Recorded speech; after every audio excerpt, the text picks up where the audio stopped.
మనము సంఘ ప్రార్థనలోనికి ప్రవేశించక ముందు ప్రార్థన చేసుకుందాం. మీ బైబిల్ పాటల పుస్తకాలు తీసుకొని కూర్చోండి ఒకేసారి. ప్రేమగల మా తండ్రి, మా నమ్మకమైన దేవ, మా ప్రభు మా రక్షకుడైన యేసుక్రీస్తు నమ్మకమైన నామములో మరొకసారి మేము సంఘ ప్రార్థనకై చేరుటకై మీరు చేసిన సహాయం అంతటికై మీకు ఎంతో వందనాలు స్తోత్రాలు చెల్లిస్తున్నాం తండ్రి. జీవన మా తండ్రి, నమ్మకమైన దేవ, మేము ఇంకా పాపులుగా ఉన్నప్పుడే మీరు మమ్మల్ని ప్రేమించారు. భక్తిహీనులుగా బలహీనులుగా ఉన్నప్పుడు, శత్రువులుగా ఉన్నప్పుడు ప్రేమించి మా కొరకు ఈ లోకమునికి వచ్చారు. కల్వరి శిలువ మీద మాకు బదులుగా చనిపోయారు, సమాధి చేయబడి తిరిగి లేచారు. మమ్మల్ని నీతిమంతులుగా తీర్చారు. మమ్మల్ని రాజులుగాను అనేకుల కొరకు విజ్ఞాపన చేసే యాజకులుగా మీరు ఈ లోకంలో ఉంచినందుకు వందనాలు స్తోత్రాలు చెల్లిస్తున్నాం తండ్రి. ప్రభు జీవగల మా తండ్రి, ఈ సంఘ ప్రార్థన కొరకై వారి వారి గృహాల్లో కుటుంబాలతో కూర్చోగలిగిన పిల్లలందరికీ వందనాలు తండ్రి. వారికి కూడా కాన్సన్ట్రేషన్ దయచేయండి. ప్రార్థనలో ఉండడానికి ఎలాంటి డిస్టర్బెన్సెస్ రాకుండా, కలవరాలు రాకుండా సహాయం చేయమని ప్రార్థన చేస్తున్నాం.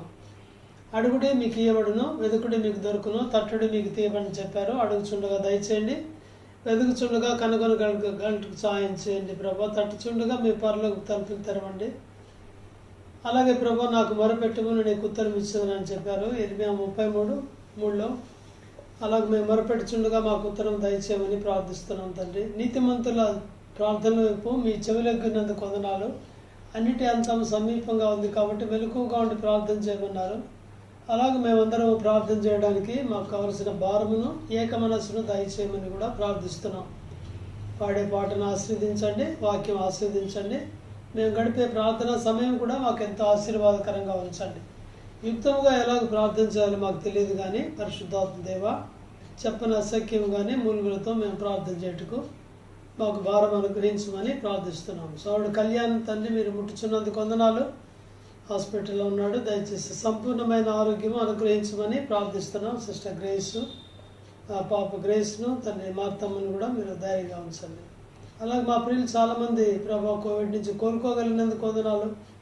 మిమ్మల్ని స్తుతిస్తూ ఆరాధిస్తున్నాం తండ్రి. చాలామంది ఇంకా బాధపడుతున్నారు, వారిని జ్ఞాపకం చేసుకోండి. అధికారులు, మంత్రులు, వారి కోసం ప్రార్థిస్తున్నాం. సరైన చట్టాలు చేయడానికి కూడా మీరు సహాయం చేయండి. విశ్వాసుల గృహాలకు చెందిన వారి కోసం ప్రార్థిస్తున్నాం. దేవుని సేవకులు వారందరినీ భద్రపరచమని ప్రార్థిస్తున్నాం. మాకెన్నో అవసరాలు ఉన్నాయి తండ్రి. పరిశుద్ధాత్మ దేవ, అవసరాల కొరకు తండ్రి ప్రార్థన చేయుటకు, మూలుగులతో భారంతో ప్రార్థన చేయుటకు సహాయం చేయండి. విశ్వాసంతో, విసుగకుండా, పట్టుదలతో, ఆసక్తితో ప్రార్థన చేయుటకు సహాయం చేయండి తండ్రి. తప్పక మీరు మాకు సహాయం చేస్తారని నమ్ముతూ మా ప్రభు మా రక్షకుడైన యేసుక్రీస్తు నమ్మకమైన బలమైన శక్తిగల నామంలో ప్రార్థించి నమ్మి వేడుచున్నాం తండ్రి. ఆమేన్. దయచేసి శివన్ గీతాల నుంచి ఒక పాట పాడదాం. 546 546వ పాట, నీతిమంతుల ప్రార్థన దేవుడు ఆలకించును. శివన్ గీతాల నుంచి మొదటి 4 చరణాలు మాత్రమే పాడదాం. మొదటి 4 మాత్రమే. నీతిమంతుల ప్రార్థన.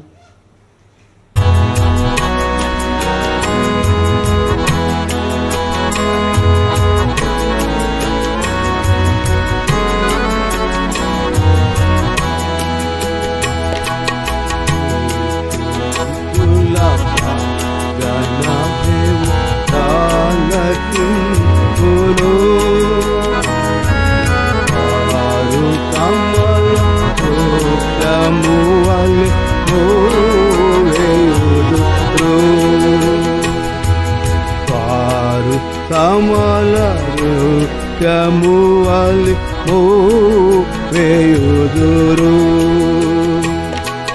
మొరపెట్టుము గ్రాహ్యము కాని గొప్ప సంగతులు. మొరపెట్టుము గ్రాహ్యము కాని గొప్ప సంగతులు.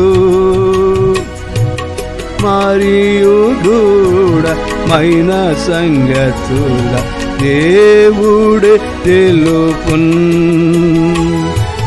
మరియు గూఢమైన సంగతుల దేవుడే తెలుపున్. నీతిమంతుల ప్రార్థన దేవుడు ఆలకించును. వారు తమల వృక్షము వలె వేయుదురు. వారు తమల వృక్షము వలె వేయుదురు. గతకాలమున క్రీస్తు పేరట అడుగకుంటిరి. గతకాలమున క్రీస్తు పేరట అడుగకుంటిరి. సతతము ఆనందమంద అడుగుడి దొరుకున్. సతతము ఆనందమంద అడుగుడి దొరుకున్. నీతిమంతుల ప్రార్థన దేవుడాలకింతును.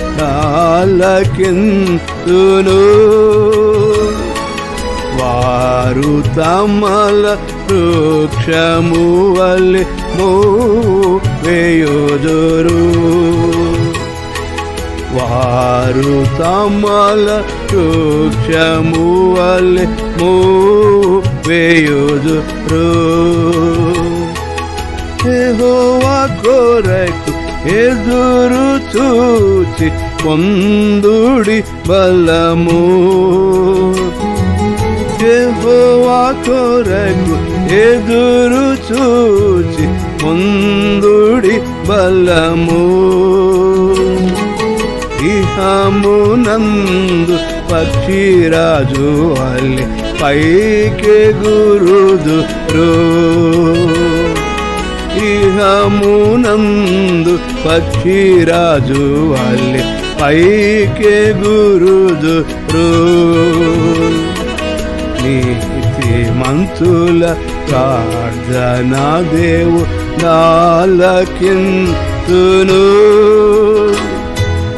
వారు తమల వృక్షము వలె వేయుదురు.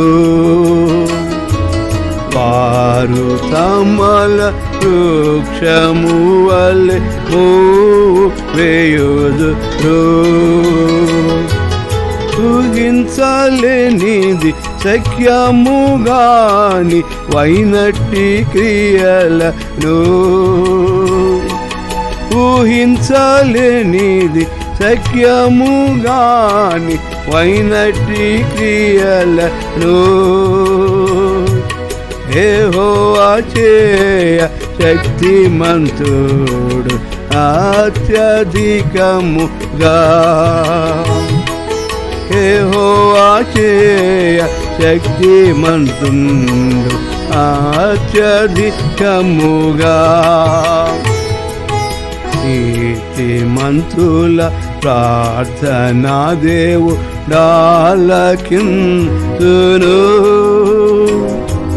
వారు తమల వృక్షము వలె వేయుదురు. వారు తమల వృక్షము వలె వేయుదురు. మనము ప్రార్థనలోనికి ప్రవేశించక ముందు బైబిల్లో నుండి మత్తయి సువార్త 9వ అధ్యాయము 35 నుంచి 38 వరకు కలిసి చదువుకుందాం. Gospel according to Matthew 9th chapter verses 35 to 38. యేసు వారి సమాజ మందిరములలో బోధించుచు రాజ్య సువార్త ప్రకటించుచు ప్రతి విధమైన రోగమును ప్రతి విధమైన వ్యాధిని స్వస్థపరచుచు సమస్త పట్టణముల యందును గ్రామముల యందును సంచారము చేసెను. ఆయన సమూహములను చూచి వారు కాపరు లేని గొర్రెల వలె విసికి చెదిరి ఉన్నందున వారి మీద కనికరపడి, కోత విస్తారమే గాని పనివారు కొద్దిగా ఉన్నారు గనుక తన కోతకు పనివారిని పంపమని కోత యజమానుని వేడుకొనుడని తన శిష్యులతో చెప్పెను. యేసు ప్రభువు వారు శిష్యులకు ఇచ్చిన ఒక ఆజ్ఞను కూడా మనం చూస్తాం. ఇక్కడ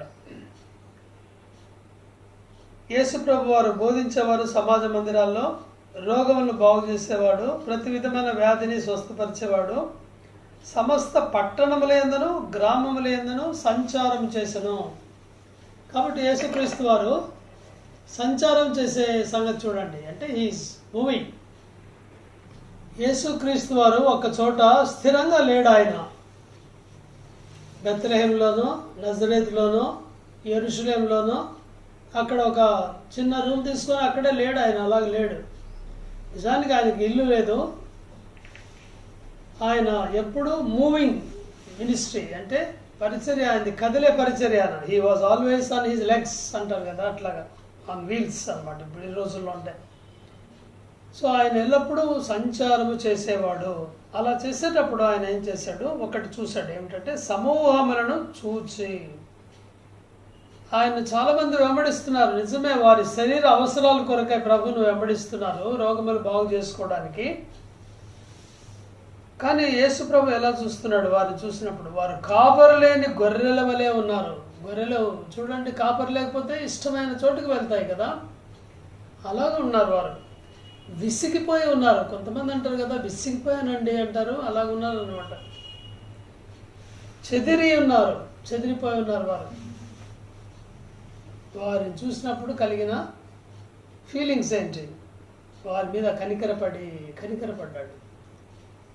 ప్రేమైన వారులారా, మన చుట్టూ కూడా ఇలాంటి పరిస్థితులే మనం చూస్తాం. ఇప్పుడు మనుషులు ఎక్కడ చూసినా ఉన్నారు, సమూహములు విసిగిపోయి ఉన్నారు. జీవితం మీద వారు విసిగిపోయి ఉన్నారు.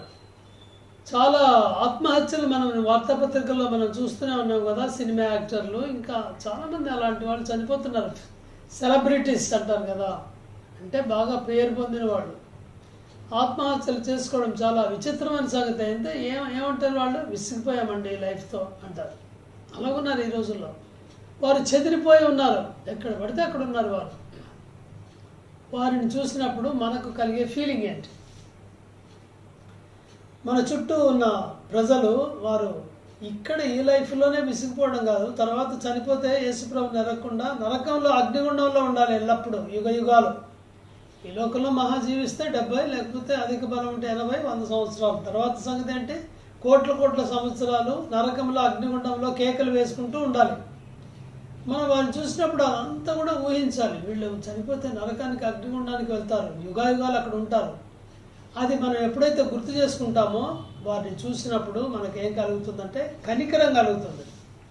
ఎవరైనా చాలా కష్టాల్లో ఉన్నాడు, యాక్సిడెంట్లో ఉన్నాడు, చనిపోయేటట్టున్నాడు, కనికరం కలుగుతుంది. ఈ రోజుల్లో అది కూడా లేదనుకోండి, పారిపోతారు. కానీ సాధారణంగా కనికరపడతాము కదా, బాధలో ఉంటాయి మనుషులుగా. నరకం అగ్నిగుండంలో ఉంటే మన కనికరం కలగదా? నాశనకు జోగుచున్నారు వారిని రక్షించాల్సిన బాధ్యత లేదా? మన మీదే ఉంది. అందుకని యేసుప్రభు వెళ్ళేవాడు, కదిలేవాడు, చెప్పేవాడు. ఇదే ఆయన పని.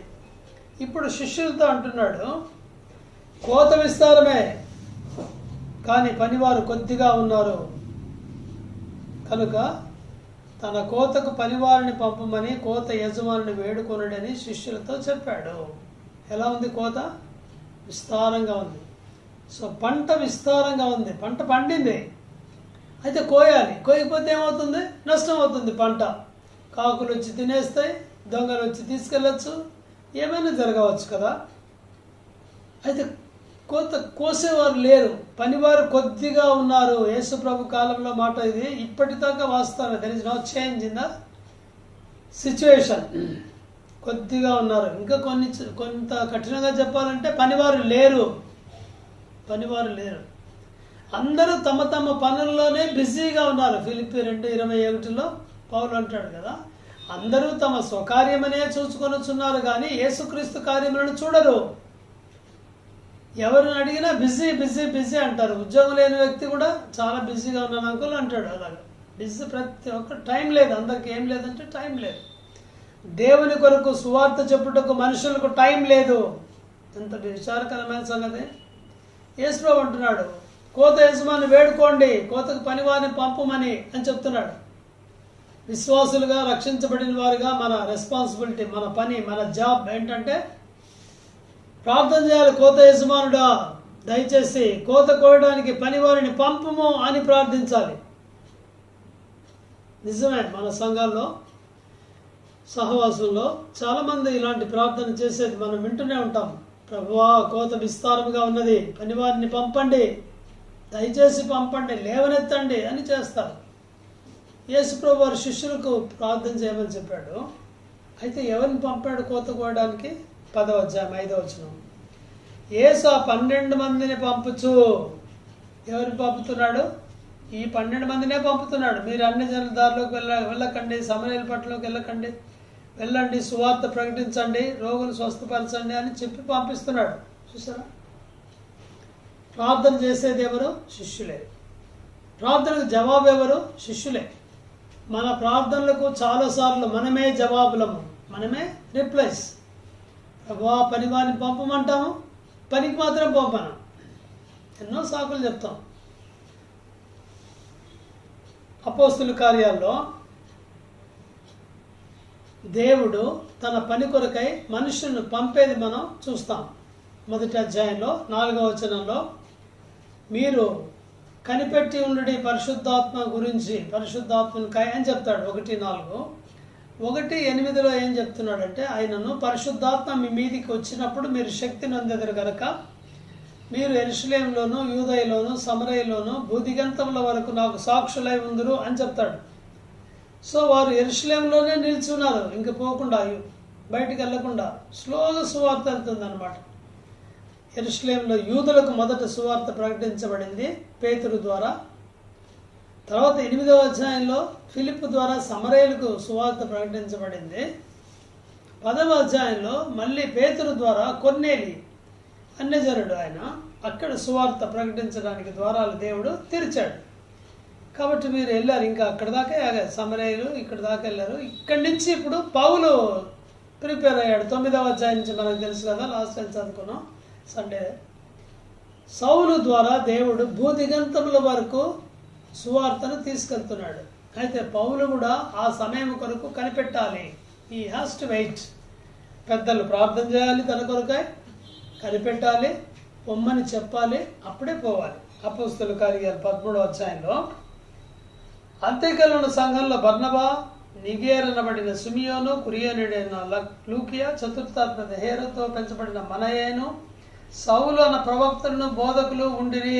చూడండి, 5 మంది పేర్లు ఉన్నాయి. ఫస్ట్ పేరు బర్నబా, లాస్ట్ పేరు సౌలు. ఇంతకుముందు చేసిన పరిచయం ఏమిటో తెలుసా మీరు? 24 9వ అధ్యాయంలో 25వ వచనం. దేవుని వాక్య ప్రబలమే వ్యాపిస్తుంది. 12వ అధ్యాయంలో సంఘ ప్రార్థన తర్వాత సంగతి ఇది. బర్నబా, సౌలు తమ పరిచయం నెరవేర్చిన తర్వాత ఏం చేశారు? మార్కు అను మారుపేరు గల యోహాను వెంట పెట్టుకుని యెరూషలేముకు తిరిగి వచ్చిరి. ఈ పైన 12వ అధ్యాయంలో ప్రసిద్ధి చెందిన సంఘ ప్రార్థనలో పౌలు, బర్నబా కూడా పార్టిసిపేట్ చేశారని భక్సు గారు చెప్పేవారు. ఎందుకు వెళ్ళారు వాళ్ళు? యెరూషలేముకి ఎందుకు వెళ్ళారు? ఆ రోజుల్లో కరువు వచ్చింది. ఆ కరువులో సహాయం చేయడానికి శిష్యులు తమ శక్తి కొలది సహాయం పంపించారు. 11వ అధ్యాయం 29వ వచనం. అప్పుడు శిష్యుల్లో, ఎప్పుడు 28లో ఉంది, గొప్ప కరువు ఉంది. యూదయలో కాపురమున్న సహోదరులకు, అంటే యూదులకు పంపిస్తున్నారు. సహాయం పంపుటకు ఇష్టపడ్డారు వారు, నిశ్చయించుకున్నాను. అలాగ చేసి ప్రతివాడు అలాగ అనుకొని బర్నబా, సౌలను వారి చేత పెద్దల ఎద్దుకు దానిని పంపిరి. యెరూషలేములో పెద్దలు ఉన్నారు, అక్కడికి పంపించారు help. So they are carrying some money, help. ఇలాంటి పనులు చేస్తున్నారు అప్పుడు దాకా. చూసారా పౌలు, బర్నబాలు అంటే సంఘంలో పెద్దలు ఏ పని చెప్తే ఆ పని చేస్తున్నారు. నాకు దేవుడు కనపడ్డాడు, నాకు ప్రసంగం ఇవ్వండి అని అడగట్లేదు సౌలు. దేవుని సమయం కొరకు కనిపెడుతున్నాడు. ఇప్పుడు 13వ అధ్యాయంలో వారు ప్రభువును సేవిస్తూ 2వ వచనం ఉపవాసం చేస్తుంటే పరిశుద్ధాత్ముడు అంటున్నాడు, నేను బర్నబాను సౌలును పిలిచిన పని కొరకు వారిని నాకు ప్రత్యేకపరచుడని వారితో చెప్పాను. పరిశుద్ధాత్ముడు చెప్తున్నాడు. ఫస్ట్ నేమ్ బర్నబానే ఇక్కడ కూడా, తర్వాత సౌలు. నేను వారికి ఒక పని ఇచ్చాను, ఏర్పరచండి, ప్రత్యేకపరచండి అని చెప్పాడు. చెప్పినప్పుడు పెద్దలు ఏం చేశారు? వారు ఏం చేస్తున్నారు? ఉపవాసం ఉండి ప్రార్థన చేసి వారి మీద చేతులుంచి వారిని పంపిరి. చూడండి ఎంత ప్రొసీజర్ ఉందో. ఉపవాసం ఉన్నారు, మొదటి మిషనరీ జర్నీ ఇది. ప్రార్థన చేశారు, తర్వాత చేతులుంచారు, పంపిరి. పంపబడిన పరిచర్య పౌలు బర్నబాలది. పంపబడటం ఉపయోగం ఏంటి? సంఘం వారి కోసం ప్రార్థిస్తుంది. సో అది అన్నమాట. 4వ వచనం, కాబట్టి మీరేం చేశారు? పరిశుద్ధాత్మ చేత పంపబడిన వారే. చూడండి, పరిశుద్ధాత్ముడు డైరెక్ట్గా పౌలు బర్నబాలకు చెప్పలేదు. పరిశుద్ధాత్ముడు మధ్యలో ఉన్న ఎల్డర్స్ చెప్తున్నాడు. ఎల్డర్స్ ఏం చేస్తున్నారు? వీరి మీద చేతులుంచి వారు చెప్తున్నారు పోండి అని. పరిశుద్ధాత్ముడు డైరెక్ట్గా చెప్పలేదు. ఇక్కడ సంఘ ఆర్డర్, ఇది కూడా చర్చ్ ఆర్డర్. సో పెద్దలు ఏదైతే ప్రార్థన చేసి ఉంటారో వాళ్ళకి తలంపు దేవుడు ఇస్తాడు పరిశుద్ధాత్మ ద్వారా. చెప్పినప్పుడు లోబడాలి. మీరేం చేశారు? మేము చూడని ప్రదేశానికి ఎలా వెళ్తామని అన్నారా? నాకు ఆరోగ్యం బాగాలేదని చెప్పారా? నాకు కొంచెం టైం కావాలని చెప్పారా? యేసుప్రభు కొన్నిసార్లు చెప్తూ ఉంటాడు కదా. 9వ అధ్యాయంలో లూకా సువార్తలో కొంతమంది మేము వెంబడిస్తామని వస్తారు యేసుప్రభు దగ్గరికి, కానీ తీరా పొమ్మని చెప్తే, రమ్మని చెప్తే సాకులు చెప్పేవారిని చూస్తాం అక్కడ. 9వ అధ్యాయం 57 నుంచి ఉంది. ఒకడు నువ్వు ఎక్కడికి వెళ్ళినా నీ వెంట వచ్చిందని ఆయనే చెప్పాడు. శాస్త్రి మత్తయిలో కూడా ఉన్నాడు. యేసయ్య నక్కలకు, బొరియలు, ఆకాశ పక్షులకు నివాసాలు ఉన్నాయి కానీ మనిషికి మన తల వాల్చుకోవడానికి స్థలం లేదంటే అడ్రస్ లేడు ఇక పరారు. తర్వాత ఇంకొక వ్యక్తిని యేసయ్య రమ్మని పిలిచాడు. నా వెంట రమ్ము అన్నాడు 59. ఈయన అంటాడు, నేను మొదట నా తండ్రిని పాతిపెట్టి రావడానికి నాకు పర్మిషన్ ఇవ్వంటాడు. యేసుప్రభు మృతులు తమ మృతులు పాతి పెట్టుకొని నిమ్మంటాడు. నీవు వచ్చి రాజ్యాన్ని ప్రకటించి అంటాడు. 3వ వాడు, నీ వెంట వచ్చేది కానీ అన్నగానే ఏదో ప్రమాదం ఉంది. నా ఇంట నున్న వారి సెలవు తీసుకుని వచ్చేటకు మొదట. వీరిద్దరు చూడండి, మొదట అంటున్నారు. మొదటకి వాళ్ళకి ఇంటి వారు కావాలి, దేవుని పని కావాలి. మనకేంటి? మన ఎక్స్క్యూజెస్ ఏంటి? What are your excuses to go to do the work of God? చిన్న మీటింగ్కి, ఏదైనా కాటేజ్ మీటింగ్కో ఎక్కడికన్నా సువార్త గుడికి వెళ్ళమంటే ఎన్ని సాకులు చెప్తారో మన ప్రియమైన సహోదరులు. బాగా అలసిపోయాను బ్రదర్, వారం అంతా డ్యూటీయే బ్రదర్, మళ్ళీ సండే కూడా చేయలేం బ్రదర్, వాళ్ళు ఖాళీగా ఉన్నారు, వాళ్ళని పంపండి బ్రదర్, బాడీ అంతా పెయిన్స్ బ్రదర్, బాడీ పెయిన్స్. అమ్మో అంత దూరం వెళ్ళటం బ్రదర్, టాక్సింగ్. అంత దూరం వెళ్తే 2-3 కూడా ఉండరు. కొన్ని సంవత్సరాలు చెప్పాను 2-3కి నేను. ప్రియమైన వల్ల దేవుని కార్యం ఎలాగ స్టార్ట్ అవుతుంది, సంఘాలు ఎలాగ ప్రారంభించబడతాయి, ఆత్మలు ఎలాగ రక్షించబడతాయి. ఆ మాత్రం సాక్రిఫైస్ లేకుండా దేవుని పనులు ఎలా చేస్తాం? ఊరికే ప్రార్థనలు చేస్తే సరిపోయిందా? ప్రభువా కోతకు విస్తారంగా ఉంది, పనివారిని పంపు అని ఇంకా ముసలివాళ్ళు అయ్యేదాకా ప్రార్థన చేస్తూనే ఉన్నారు. యవన కాలం పోయింది, మధ్య వయసు పోయింది. యవనస్తులకు దేవుడిచ్చే పిలిపేదే, మీ సమయంలో సద్వినియోగం చేసుకోండి. యవన కాలమైన కాడి మోయటం నన్నుకు మేలు, కీడు కాదు, మేలు. మన జీవితం అంతా కూడా మన తెలివితేటలు, మన చేతులు, పాదాలు, కళ్ళు అన్నీ కంప్యూటర్కి ఇచ్చి ఆఫీస్ పని చేస్తుంటే దేవుని పని ఎప్పుడు చేస్తాం? You have to set a time for God's work. దేవుని పనికి చేయాలి. ఇంకా అది తప్పితే ఇక భార్య, పిల్లలు, ఈ 3 పిల్లలు ఉంటే ఇక అంతే, ఇంట్లో నుంచి బయటికి రారు. ఇక దేవుని కార్యాలు ఎలా జరుగుతాయి? వట్టి ప్రార్థనలు చేస్తే సరిపోతుందా? ప్రార్థనకు జవాబు మనమే. వెళ్ళాలి, దూరంగా వెళ్ళాలి. యేసుప్రభు ఎందుకని చదివించాను నేను, సంచారం చేయొచ్చు. యేసుప్రభు ఒక చోట లేడు. సుకారణ ఊరికి, సమరయేలు గ్రామానికి నడుచుకుంటూ మధ్యాహ్నం పూట వెళ్ళాడు యేసయ్య. అంత అవసరమేముంది ఆయనకి కదా? ఎవరైనా పంపించుండొచ్చు కదా. He wants to go himself. అంత ఆసక్తి ఉంది ఒక్క స్త్రీని రక్షించడానికి, ఒక్క సేనాని దయ్యములు పట్టిన వారిని రక్షించడానికి. బోట్ వేసుకొని ప్రయాణం చేసుకొని నదిలో నుంచి దిగి, సముద్రం దిగి వెళ్ళి వాడిని బాగు చేసి మళ్ళీ బోట్ ఎక్కి వస్తాడు. మార్క్ 5వ అధ్యాయంలో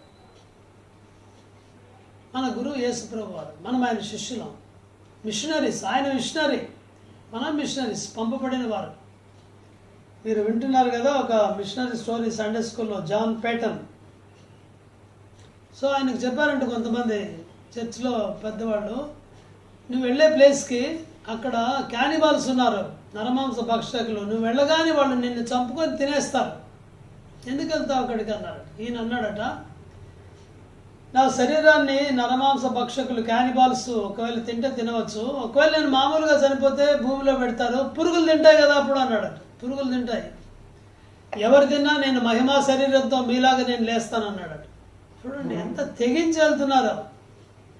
మనకైతే కొంచెం ఒక 20 కిలోమీటర్లు, 30 కిలోమీటర్లు, అంత దూరం కాదు, 10 కిలోమీటర్స్ వెళ్ళాలంటే కష్టం. సోమరితనము, సువార్తకు ఆటంకము. సోమరితనము సువార్తకు ఆటంకం. మరి అదే పెళ్ళి అనుకోండి, 7 గంటలకు ఇంటికి వచ్చినా కూడా అలసిపోయి పొద్దున పోయి ఆఫీస్కి మాదాపూర్లో 20 కిలోమీటర్లు 25 కిలోమీటర్లు స్కూటర్లు వెళ్ళి, పెళ్ళి అంటే రాగానే స్నానం చేసి గవ రెడీ అయ్యి, ఇంకా రెడీ అవ్వలేదా మీరు, పదండి అని తీసుకొని పోతారు. దేవుడు మనతో కూడా మాట్లాడుతున్నాడు. ప్రార్థన చేయటమే కాదు, మనం వెళ్ళాలి. Supply the workers. చర్చ్ పని ఏంటంటే సంఘం పని, we have to supply the workers. రెండవది సపోర్ట్ వర్కర్స్. సపోర్ట్ అంటే వాళ్ళ కోసం ప్రార్థన చేయాలి. పంపించాక వీళ్ళని పంపించిన తర్వాత సంఘం ప్రార్థన చేయకుండా ఉంటుందా? ప్రార్థన చేస్తూనే ఉన్నారు వాళ్ళు. పౌలు కూడా ఎక్కడికి వెళ్ళినా కూడా దయచేసి నా కోసం ప్రార్థన చెయ్యండి అని అడుగుతూనే ఉంటాడు. They are depending upon prayers, our prayers. మన ప్రార్థనల మీద ఆధారపడే వారు సేవ చేయాలి. అడుగుతున్నారు పౌలు అంతటి వాడు. రోమా 15:30 15:30.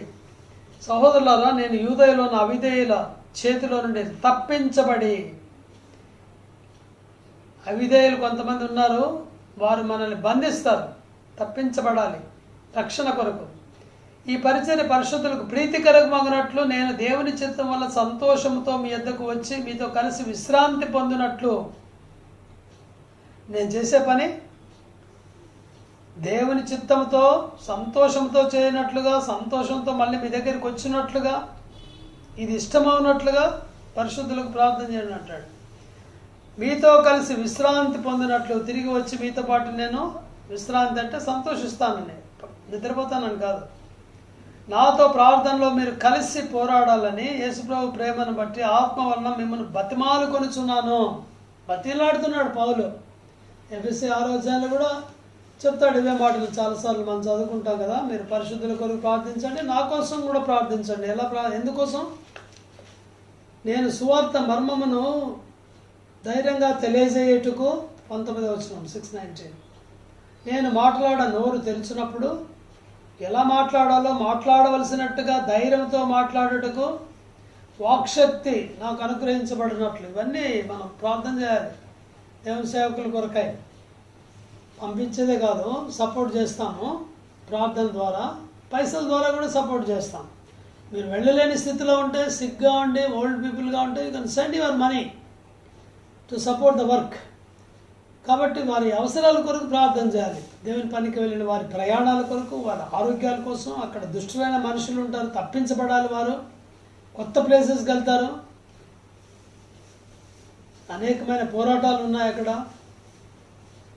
కీడు జరగకుండా ప్రార్థించాలి, నెమ్మదిగా ఉండాలి, వారి అవసరాలు తీర్చబడాలి. వీటన్నిటి కొరకు మనం ప్రార్థన చేయాలి. ప్లాన్, డైరెక్షన్ కొరకు ప్రార్థన చేయాలి, గైడెన్స్ కొరకాయ అలాగే ప్రార్థన చేయాలి. సో నేను 2 విషయాలు ప్రాముఖ్యంగా నేను చెప్పాను మీకు. మనము సంఘం యొక్క బాధ్యత ఏమిటంటే, responsibility of the church is to send workers. మనం ఏం చేయాలంటే సప్లై, సెండ్ అంటే సప్లై వర్కర్స్, సెండ్ వర్కర్స్, పనివారిని మనం పంపాలి ప్రార్థన చేసి. రెండవది, పోయిన తర్వాత వారి కోసం సపోర్ట్ చేయాలి. సపోర్ట్ ఎలాగా? వారి కోసం ప్రేయర్ చేయాలి. వారికి ఏమైనా అవసరమైతే వారి అవసరాలు తీర్చాలి మనం, మనకిచ్చిన దేవుడిచ్చిన ధనం ద్వారా. So send or support. అయితే ఈ సెండ్లో నువ్వు కూడా ఉండాలి. అది నేను చెప్పేది. ఈ పోయేవారిలో అందరూ వాళ్ళే కాదు. నీకు దేవుడు ఆరోగ్యం ఇచ్చి ఉంటే, టాలెంట్స్ ఉంటే, తప్పక నీవు సమయం చేసుకోవాలి. సమయం నీ చేతిలో ఉంది. యెషయా గ్రంథం 6వ అధ్యాయం 8వ వచనం. నా నిమిత్తం ఎవడు పోవను, మేము ఎవరిని పంపేదాము, నేను ఎవరిని పంపుతాను? దేవుడు అంటున్నాడు దేవుని పని కోసం. యెషయా అనే ప్రవక్తతో, యెషయాతో అంటున్నాడు. ఆయన జవాబు ఏంటి? నేనున్నాను, నన్ను పంపము. అలా చెప్పండి. నేను లేను, ఆయన ఉన్నాడు, ఆయన పంపము కాదు. చాలామంది బ్రదర్స్ చెప్తే ఇలా అంటారు, ఆయన ఖాళీగా ఉన్నాడు బ్రదర్ అంటాడు. ఖాళీ చేసుకోవాలి. వర్షిప్ చేయడానికి వెళ్ళాడు యెషయా ఆలయంలోనికి, ఆరాధించడానికి ఆలయంలోనికి వెళ్ళాడు. బయటికి వర్కర్గా, పనివాడుగా బయటకు వచ్చాడు. నువ్వు కూడా అలాగే ఇంతవరకు ఊరికే ప్రార్థన చేస్తున్నావేమో, ఎవరో వెళ్తారులే, ఎవరో కాదు, దేవుడు నిన్ను పిలుస్తున్నాడు. నీకు ఈ భారం ఉందా? ఆత్మలు నశించి నరకానికి వెళ్తుంటే, COVID-19 నీకు భారం ఉందా? వారిని రక్షించొద్దా? బాధ్యత లేదా? నోరు తెరిచి చెప్పక్కర్లేదా? ఈరోజు సంఘ ప్రార్థనలో దీని గురించి మనం భారంతో ప్రార్థిస్తాం. విశ్వాసులందరూ కూడా రక్షించబడిన వారు ఇలాంటి భారము, పట్టుదల, ఆసక్తి, ఆత్మల గురించిన మంట కలిగి ఉండేలాగా ప్రార్థన చేద్దాం. ముందు మనం వెళ్దాం, ఫస్ట్ ప్రిఫరెన్స్. వెళ్ళలేని స్థితిలో వారి కొరకు ప్రార్థన చేస్తాం పట్టుదలతో ప్రతిరోజు. అంతేకాకుండా ఫిజికల్గా కూడా వారికి ఏదైనా హెల్ప్ చేద్దాం, ఆ తీర్మానం చేద్దాం. దేవుని పని కొరకై మనం ఏదైనా సమర్పించుకోవాలి, ధనం. సో ఈ 2 భారాలు దేవుడు ఈ రాత్రి మనకు సంఘ ప్రార్థనలో ఇస్తున్నాడు. దయచేసి ప్రార్థించండి. అనేక అవసరాలు ఉన్నాయి, ముఖ్యంగా ఈ కోవిడ్-19 గురించి త్వరగా దేవుడు తీసేలాగా, వ్యాక్సిన్ వచ్చేలాగా ప్రార్థించండి. రోగం ప్రబలకుండా ప్రార్థించండి, ఎందుకంటే చాలామంది నరకానికి వెళ్తారు కదా. అలాగే దేవుని సేవకులు, పరిశుద్ధులు చాలామంది బాధపడుతున్నారు, వారి కోసం ప్రార్థన చేయండి. అలాగే మన ఆన్లైన్ మినిస్ట్రీ కొరకు ప్రార్థించండి. ముఖ్యంగా న్యూ జెరూసలేం ప్రేయర్ హౌస్ దేవుడు యెషయా 27:3, జకర్యా 2:5 ప్రకారం భద్రపరిచినట్టు ప్రార్థించండి. మిగిలిన బోయినపల్లి, బాలంరాయి, షామీర్పేట కోసం కూడా ప్రార్థించండి. దేవుడు మన పొలిమేరను విస్తరింపజేసేలాగా ప్రార్థించండి. మేడం గురాడు తెరలు విశాలపరచులాగా, స్టాగ్నేషన్ వద్దు మనకు. కుంటలాగా, చెరువులాగా ఉండకూడదు. మనం ప్రవహించేవాళ్ళుగా ఉండాలి. స్టాగ్నేటెడ్ వాటర్ కాదు, అది వాసన కొడుతుంది, ప్రవహించాలి. సో అలాగ మన సంఘాన్ని జీవజల నదిలాగా, ప్రవహించే నదిలాగా, ఈ నదికి అనేక కాలువలు వచ్చి చుట్టుపక్కల ఉన్న వారు పొలాలను తడిపి పంట పండి వారు భుజించేలాగా, వారి ఆకలి తీర్చబడేలాగా, జీవాహారమైన యేసు ప్రభువు వారి ఆకలి తీర్చేలాగా, జీవజలమైన యేసు ప్రభు వారి దప్పిక తీర్చేలాగా, సమరయ స్త్రీ దప్పిక తీర్చినట్టు ప్రార్థన చేద్దాం. ప్రార్థనలోకి వెళ్దాం. మీ దగ్గర షీట్ కూడా ఉంది, ఆ షీట్లోని అంశాలు, చర్చ్ ప్రేయర్ లిస్ట్ ఉంది మీ దగ్గర, దానికోసం కూడా ప్రార్థించండి. మీకు ఏమైనా అవసరాలు ఉంటే, వ్యక్తిగత అవసరాలు, దయచేసి ఒక చిన్న మెసేజ్ పెట్టండి, వాట్సాప్ మెసేజ్, చూసి మేము లాస్ట్లో ప్రేయర్ చేస్తాం. ప్రార్థనలోకి వెళ్దాం. తిరిగి మనము 8:30 గంటలకు చివరి ప్రార్థన కొరకు మనం చేరదాము. అప్పుడు మళ్ళీ మీరు ఆన్ చేసుకొని ఆ ప్రార్థనతో ఏకీభవించండి. ప్రైజ్ ది లార్డ్ అందరికీ.